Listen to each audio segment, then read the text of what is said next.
Quelle est selon vous la mission principale d'un médecin? Je pense que c'est de soigner les patients et de les aider à retrouver leur santé. Exactement.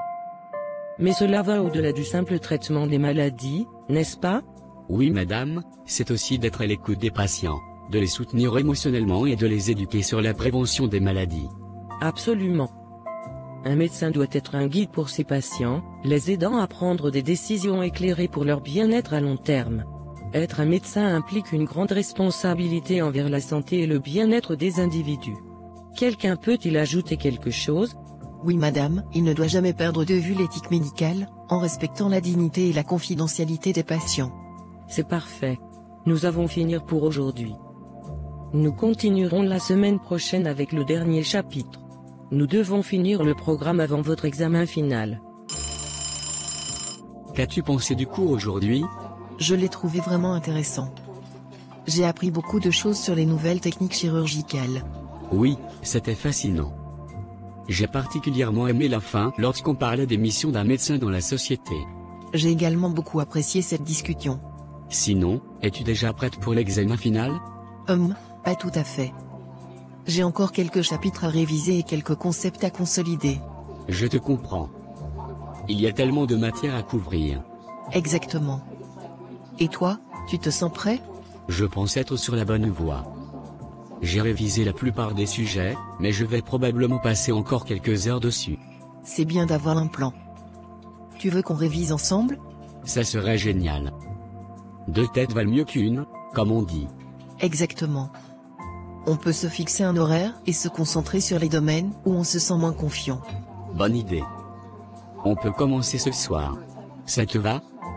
Non désolé, une autre fois. J'ai un programme avec mon copain pour ce soir. D'accord. Tu sais que notre camarade le génie est fou amoureux de toi? Vraiment? Je ne l'avais jamais remarqué. Oh crois-moi, c'est évident pour tout le monde. Il a ce regard dans les yeux chaque fois qu'il te regarde. C'est surprenant. Je ne savais pas qu'il ressentait quelque chose pour moi. Oui, et ce n'est pas seulement moi qui le remarque. Beaucoup de gens ont remarqué comment il te regarde quand il pense que personne ne le voit. Je suppose que je devrais peut-être lui parler à ce sujet. Je ne veux pas qu'il se fasse de fausses idées. Toi-même tu sais que j'ai déjà mon copain depuis l'école primaire et je l'aime énormément. C'est compréhensible. Tu devrais lui dire honnêtement et gentiment. D'ailleurs, pourquoi réfléchir sur ça, pourtant ce ne sont que des suppositions? Tu as raison ma copine. Parlons d'autre chose. Que vas-tu cuisiner ce soir? Je ne sais pas encore. Je suis épuisée et je dois faire mes devoirs. Peut-être David et moi commanderons du fast-food. D'accord. Je ne sais pas encore ce que je cuisinerai. Ça dépendra de mon humeur à la maison. Chérie, le dîner est prêt. Oh tu es adorable. Tout a l'air délicieux.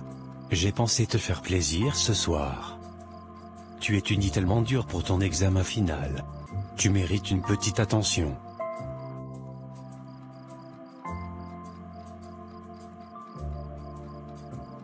C'est tellement gentil de ta part. Je me sens vraiment gâtée. Tu es la lumière de ma vie, tu sais. Je veux que tu te sentes spécial chaque jour. Tu y arrives toujours, mon amour. Je suis tellement reconnaissante de t'avoir à mes côtés. Et moi donc. Allez, prends place et profite de ton repas.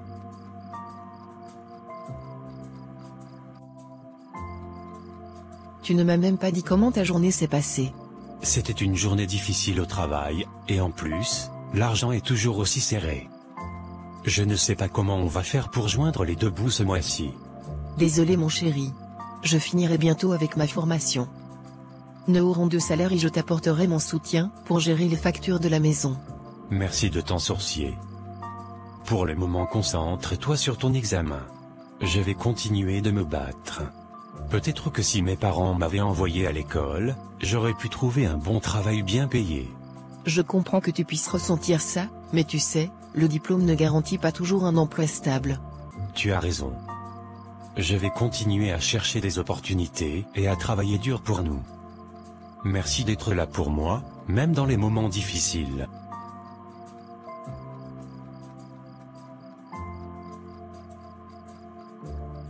Félicitations à vous deux pour avoir réussi l'examen de fin de formation. Ce n'était pas facile, mais nous l'avons fait. À nous le monde professionnel maintenant. Ouais, je suis aux anges. Et vous? Comment vous sentez-vous? Je suis sur un nuage aussi. C'est un soulagement énorme de savoir que tout ce travail a payé. Maintenant, on peut enfin passer à la prochaine étape de nos vies professionnelles. Je me sens vraiment investi dans la possibilité de sauver des vies humaines. Et moi, je me sens prête à me faire un max d'argent et me remplir les poches. Tu ne changeras jamais, tu aimes trop l'argent. Seigneur, je viens devant toi avec un cœur plein de gratitude et d'allégresse. Je veux te remercier pour la merveilleuse femme que tu as placée dans ma vie. Aujourd'hui, je veux spécialement te rendre grâce pour sa réussite dans sa formation. Je te demande de la bénir abondamment dans sa carrière future. Guide-la dans ses pas, éclaire son chemin et accorde-lui la sagesse nécessaire pour faire une différence dans le monde à travers son métier. Merci Seigneur, pour toutes tes bénédictions. Je te loue et je te rends grâce, maintenant et toujours. Amen. Aujourd'hui c'est le grand jour. J'espère que cet entretien d'embauche se passera bien. Comment te sens-tu? Un peu nerveuse pour être honnête. Toutes ces heures passées à préparer mes réponses, à peaufiner mon CV, j'espère que tout cela me donnera le poste. Tu vas cartonner, j'en suis sûr. Tu es compétente, confiante et tu as toutes les qualités nécessaires pour ce poste. Entraînons-nous un peu ma chérie. Imagine que je suis l'intervieweur.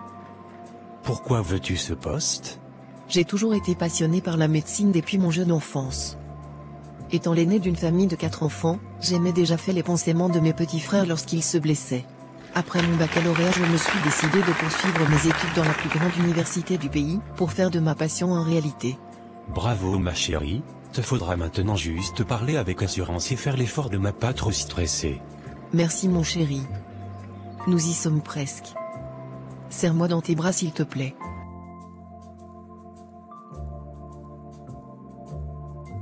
Je serai en bas du bâtiment pour t'attendre. Tu es un ange. Jusqu'à présent, j'ai été très satisfait de toutes vos réponses. Vous m'avez donné une très bonne impression pendant tout l'entretien. Il ne me reste plus qu'une seule dernière question. Oui monsieur, quelle est votre question s'il vous plaît? Quand seriez-vous disponible pour commencer à travailler avec nous? Je suis prête à commencer dès que possible. J'aimerais commencer dès la semaine prochaine. Parfait, c'est génial d'entendre ça. Nous avons vraiment hâte de vous avoir parmi nous. Nous allons organiser tout ce qu'il faut pour votre arrivée. Avez-vous des questions concernant les détails pratiques ou la suite du processus? Non monsieur, pour l'instant tout me semble clair. Je suis vraiment enthousiaste à l'idée de rejoindre votre équipe. Merci encore de m'avoir donné cette opportunité. Le plaisir est pour nous. Nous vous enverrons les détails par email pour la suite. Encore une fois, félicitations et bienvenue à bord. Merci monsieur.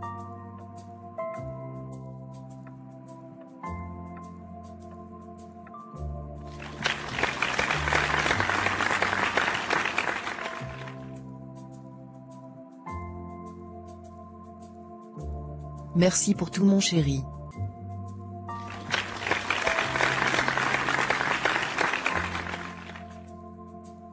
Bonjour docteur, je suis venu pour faire le point sur mon état de santé. J'ai remarqué quelques symptômes récemment et je m'inquiète un peu. Bonjour, je suis là pour vous aider. Parlez-moi de vos symptômes, depuis quand les ressentez-vous? Depuis quelques semaines. J'ai eu des maux de tête persistants et une fatigue inhabituelle. J'ai aussi remarqué une perte d'appétit et des douleurs abdominales occasionnelles. D'accord, avez-vous eu des antécédents médicaux ou des problèmes similaires dans le passé? Non, je n'ai jamais de problème de santé majeur auparavant. Très bien, je vais vous examiner et nous pourrons également faire quelques tests pour mieux comprendre ce qui se passe. En attendant, prenez soin de vous, reposez-vous suffisamment et assurez-vous de bien vous hydrater. Merci docteur, je suivrai vos conseils. J'espère que ce n'est rien de grave. Ne vous inquiétez pas, nous ferons de notre mieux pour trouver ce qui ne va pas.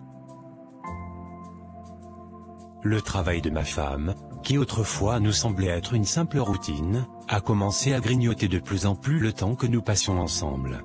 Chaque soir, elle rentre épuisée, les soucis du boulot encore gravés sur son visage, tandis que nos discussions sont souvent interrompues par des appels professionnels ou des emails urgents.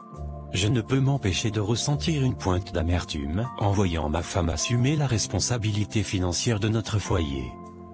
C'est elle qui paie les factures, qui prend en charge les dépenses quotidiennes, pendant que je me sens impuissant, incapable de contribuer de manière significative. Même comme les statistiques montrent à quel point les chances de gagner la loterie américaine sont minces, je continue à jouer. Dans ce moment de désespoir de ma vie, c'est tout ce que je peux faire. C'est ma façon de tenir bon, de garder espoir, même si tout semble sombre. Puisque tu n'as pas de travail en ce moment, je pense qu'il est juste que tu prennes en charge les tâches ménagères, tu t'occupes de la cuisine et de la maison. Attends, quoi? Tu veux dire que c'est à moi de tout faire à la maison juste, parce que je suis au chômage en ce moment? Oui, c'est exactement ça. Je travaille toute la journée et je ne peux pas tout gérer seul à la maison. C'est le moins que tu puisses faire.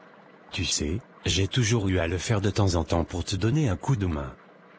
C'est pas juste que tu dises que ça sera désormais complètement à ma responsabilité. Le fait que je sois au chômage ne signifie pas que je ne suis pas occupé. Je cherche activement du travail, tu sais. C'est la seule façon pour toi de pouvoir contribuer aux charges de la maison, puisque tu es incapable de payer une facture à la fin du mois. Ce n'est pas trop demandé, non? Je suis désolé, mais je ne suis pas d'accord. Je vais aider avec les tâches ménagères, bien sûr, mais je ne vais pas les faire toutes à moi seul. Lorsque tu seras capable de payer une facture dans cette maison, nous en reparlerons. Pour l'instant, j'attends de toi que tu prennes tes responsabilités à la maison. Un homme incapable de payer les factures de la maison? Je me demande si je pourrais supporter cela toute ma vie. J'aimerais bien avoir la possibilité de m'offrir tout ce que je veux. De me permettre de m'offrir des voyages, vacances. J'aimerais surtout me permettre de faire du shopping sans trop réfléchir sur le budget. Je ne peux m'empêcher de croire que David me freine dans ma vie et que j'aimerais me marier avec un homme riche et capable. Mais d'un autre côté, je me demande si je suis égoïste de penser ainsi. Après tout, c'est David qui a payé toute ma formation. Il a été là pour moi et a utilisé le peu d'argent qu'il avait pour me mettre aux petits soins. Peut-être que c'est une phase passagère, une épreuve que nous pouvons surmonter ensemble. Je ferai l'effort de lui donner encore un peu de temps. Chérie, je pense qu'il est temps de commencer à planifier notre mariage. Vraiment? Tu penses que c'est le bon moment? Je ne me sens pas du tout encore prête pour cela. Mais souviens-toi, tu étais d'accord pour commencer à planifier une fois que tu aurais terminé ta formation. Ça fait aujourd'hui déjà plusieurs mois que tu as fini et tu travailles. Je sais, mais les choses ont changé depuis lors. Je suis submergée par le travail et j'ai tellement à gérer en ce moment. Tu veux parler de mariage alors que tu n'as même pas un travail? Tu devrais te concentrer sur des choses plus importantes, comme trouver un emploi. Je sais que c'est important, mais je pensais que planifier notre mariage pourrait être une distraction bienvenue pendant ma recherche d'emploi. Une distraction? Tu plaisantes? Nous avons des factures à payer, des responsabilités à assumer, et tu veux parler de distraction? Tu devrais te bouger et trouver un emploi, au lieu de rêver à des mariages de contes de fées. Je comprends que tu sois inquiète, mais crois-moi, je fais de mon mieux pour trouver un travail. Mais tout ce stress ne m'aide pas à être plus productif. Je suis fatiguée de tes excuses. Si tu veux vraiment montrer que tu es sérieux, tu devrais te mettre sérieusement à chercher du travail au lieu de perdre du temps avec des idées folles de mariage. D'accord, je vais redoubler d'efforts dans ma recherche d'emploi. Ça fait une éternité que nous ne nous sommes plus vus depuis l'obtention de nos diplômes. Comment ça va? Ça va, mais c'est tellement différent de l'université. Maintenant, c'est le monde réel, avec des responsabilités et tout ça. Je te comprends totalement. Trouver un emploi, payer les factures, c'est tout un changement par rapport à nos années d'études. Surtout que chez moi, mon copain que tu connais ne travaille toujours pas. Il est un lourd fardeau pour moi. Je commence à être submergée par les factures. Je te comprends, ça ne doit pas être facile. Je pense que tu devrais ouvrir les yeux et être un peu plus réaliste. As-tu déjà envisagé de sortir avec un homme riche? Ça pourrait t'aider à mieux t'épanouir avec ton salaire. J'y pense régulièrement. Mais ce sera très égoïste de ma part. Tu sais, David a tout fait pour moi. Sois réaliste, ma chérie, la vie est trop courte. Il aura sa récompense. Dieu lui récompensera de t'avoir aidé. Imagine un peu. Avec un homme riche, tu n'aurais pas à te soucier des factures ou des dépenses. Tu pourrais te concentrer sur ce que tu veux vraiment faire dans la vie, sans t'inquiéter des finances. C'est vrai, tu as quand même raison. Mais j'ai peur de la réaction de David lorsqu'il saura que je veux le quitter. Je comprends ta perspective, mais parfois, il faut savoir saisir les opportunités qui se présentent. Te souviens-tu de Patrick, notre ami du collège avec qui nous avons fait les formations? Ce gars qui était fou amoureux de toi à l'époque. Bien sûr que je m'en souviens. Comment pourrais-je oublier? Êtes-vous toujours en contact? Qu'est-il devenu? Oui, nous sommes restés très proches après notre formation. Il est devenu incroyablement riche. Il a sa propre clinique déjà depuis quelques années et elle a réussi au-delà de ses rêves les plus fous. Waouh, c'est incroyable. Je suis tellement contente pour lui. Mais pourquoi me dis-tu tout cela? Eh bien, je me disais que ça pourrait être une bonne idée de le revoir. Qui sait, peut-être que tu pourrais établir une connexion avec lui. Et surtout lui donner une occasion de te parler de ses sentiments qu'il garde en secret. C'est une idée intéressante. J'aimerais vraiment bien le revoir et en savoir plus sur son parcours. Tu pourrais organiser une rencontre? Bien sûr, je vous organiserai un rendez-vous. Merci. Mon plan a marché comme sur les roulettes. Patrick sera très fier de moi. C'est lui qui m'avait aidé la dernière fois pour donner du sang frais chez le grand maître. C'est moi qui lui rendra service cette fois-ci. Nous allons bien nous regarder de son sang frais. Mais tout d'abord nous lui mangerons à petit feu. Elle connaîtra la souffrance pendant son reste de jours sur Terre. Je commence déjà à paniquer, je n'arrive pas à trouver du sang frais pour le grand maître. Il ne me reste plus qu'une semaine. J'ai peur de mourir. Ne panique pas, il y a toujours une solution. J'ai déjà essayé d'aider beaucoup de jeunes filles. Mais ça n'a toujours pas fonctionné. Elle était toute protégée par une force divine très puissante. Je t'ai toujours été reconnaissant pour m'avoir aidé la dernière fois. Lorsque c'était mon tour d'offrir une personne en sacrifice. Si ce n'était pas toi, je ne devais plus être vivante aujourd'hui. Ne t'en fais pas pour ça. Nous sommes amis, c'est ce que les amis font. Nous nous aidons mutuellement dans les moments difficiles. Je me suis toujours senti redevable avec toi. Ayant remarqué que tu galérais à trouver une personne. Je l'ai cherché pour toi. Sérieux? Tu vas me sauver la vie. 1000 fois merci. Parle-moi un peu de cette personne. Il s'agit de Yolande, notre ancienne camarade de classe avec qui nous avons fait la formation de médecine. Non, je ne peux pas lui faire cela. Tu sais toi-même que j'ai toujours eu un faible pour elle. Elle était mon amour secret. Je te comprends, mais c'est la seule option qui te reste. C'est une question de vie ou de mort. Si tu ne donnes pas du sang à temps au grand maître, c'est toi qui mourras. C'est vrai, tu as raison.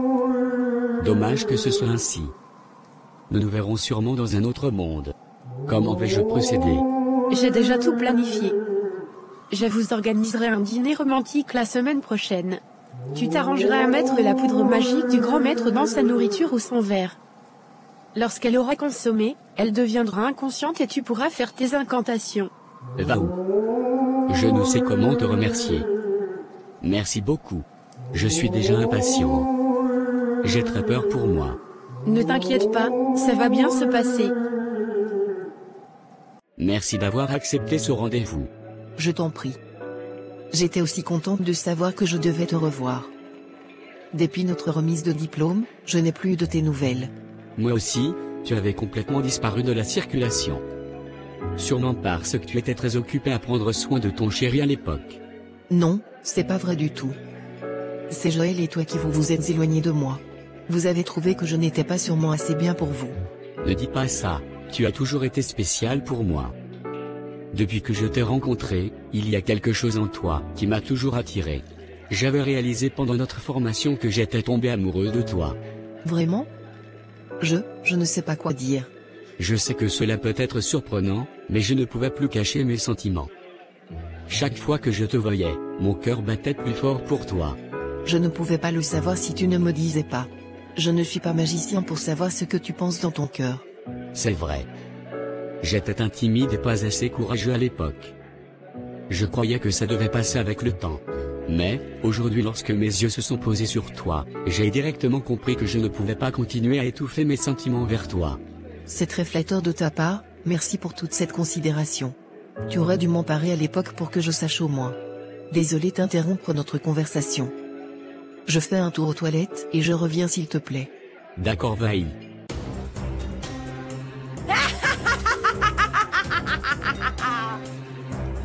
Faut que je me dépêche. Désolé, je ne pouvais plus attendre. Où étions-nous? On parlait de mon amour secret envers toi, qui n'a pas changé jusqu'à aujourd'hui. C'est possible, mais c'est aussi beaucoup à prendre en compte. J'ai besoin du temps pour réfléchir et peser le pour ou le contre. Je comprends. Prends tout le temps dont tu as besoin. Je veux juste que tu saches que mes sentiments sont sincères et que je suis prêt à faire tout ce qu'il faut pour que cela fonctionne entre nous, si tu décides de me donner une chance.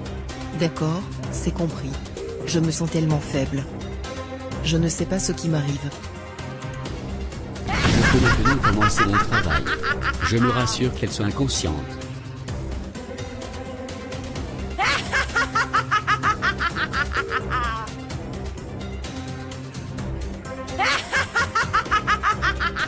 Chérie, je suis désolée de t'inquiéter encore une fois, mais je me sens toujours malade, même si les résultats de mes examens sont toujours négatifs. Je sais que ça doit être frustrant pour toi, de ne pas savoir ce qui ne va pas. Et surtout comme tes résultats sortent toujours négatifs. C'est tellement frustrant. Je me sens épuisée tout le temps, j'ai des douleurs partout et je ne sais pas ce qui cloche. Je suis là pour toi, ma chérie. Nous allons trouver une solution, quoi qu'il en soit.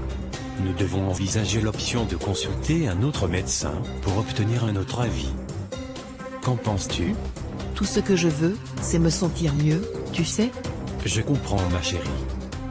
Nous allons traverser cela ensemble.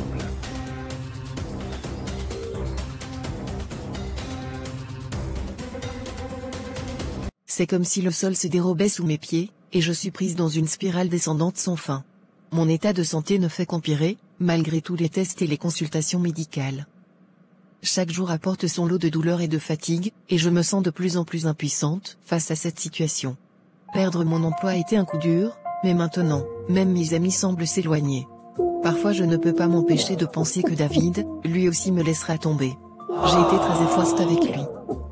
Il a financé toute ma formation sans jamais se plaindre. C'est maintenant que je réalise à quel point il se sacrifia pour moi au point de mettre ses propres besoins en second plan. Il ne me pardonnera sûrement jamais.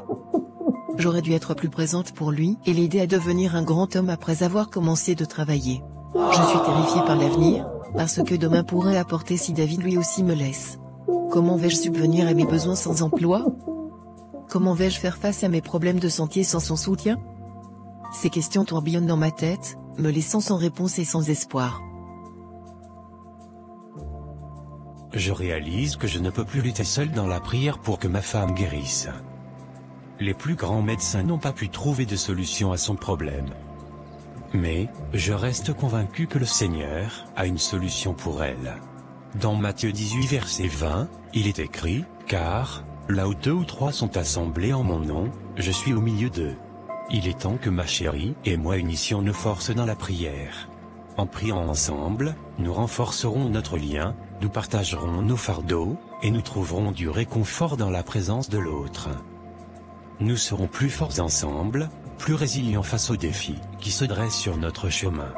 Je vais parler à Yolande, lui partager mes pensées, et lui proposer de prier ensemble. Car je crois que c'est dans l'unité que nous trouverons la force de surmonter cette épreuve, main dans la main, cœur à cœur.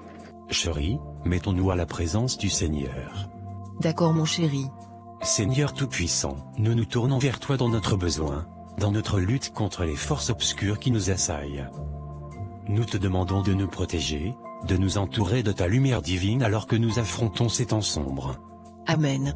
Seigneur, nous te prions pour la santé de notre bien-aimée.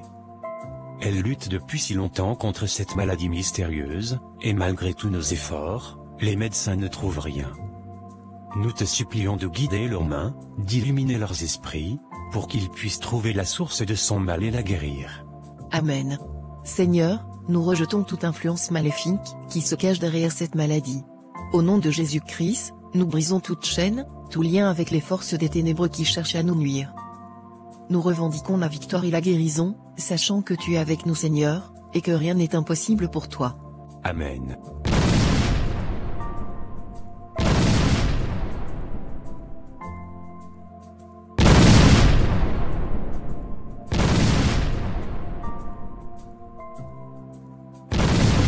Saint descende sur nous, enveloppe-nous de ta protection divine, et donne-nous la force de résister à toute attaque du mal. Que notre foi en toi soit inébranlable, que notre amour l'un pour l'autre soit notre bouclier contre les ténèbres. Au nom de Jésus-Christ, nous te prions. Amen. Amen.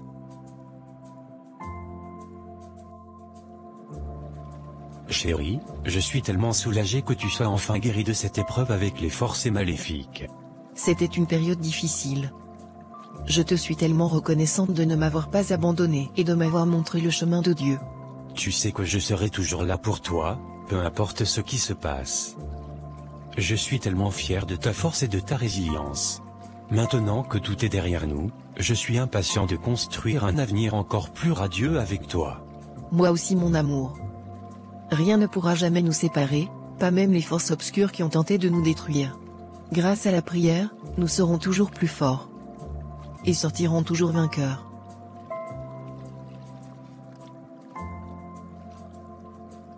As-tu aimé cette histoire? Alors, like, partage et abonne-toi pour ne pas rater d'autres histoires. À bientôt!